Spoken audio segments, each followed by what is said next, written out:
As a new course author, do you want to expand your content library without having to make entirely new content? Consider translating your e-learning course.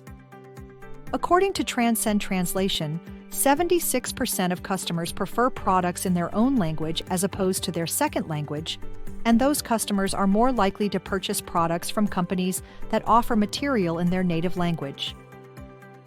Translating an entire course is absolutely a lot of work, but it gives you the opportunity to tap into an audience you may not have had before.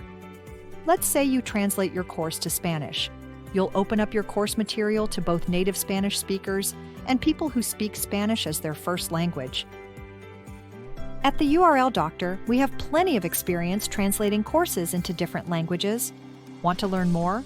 Enroll in our How to Create an Online Course Masterclass for a full translation breakdown today.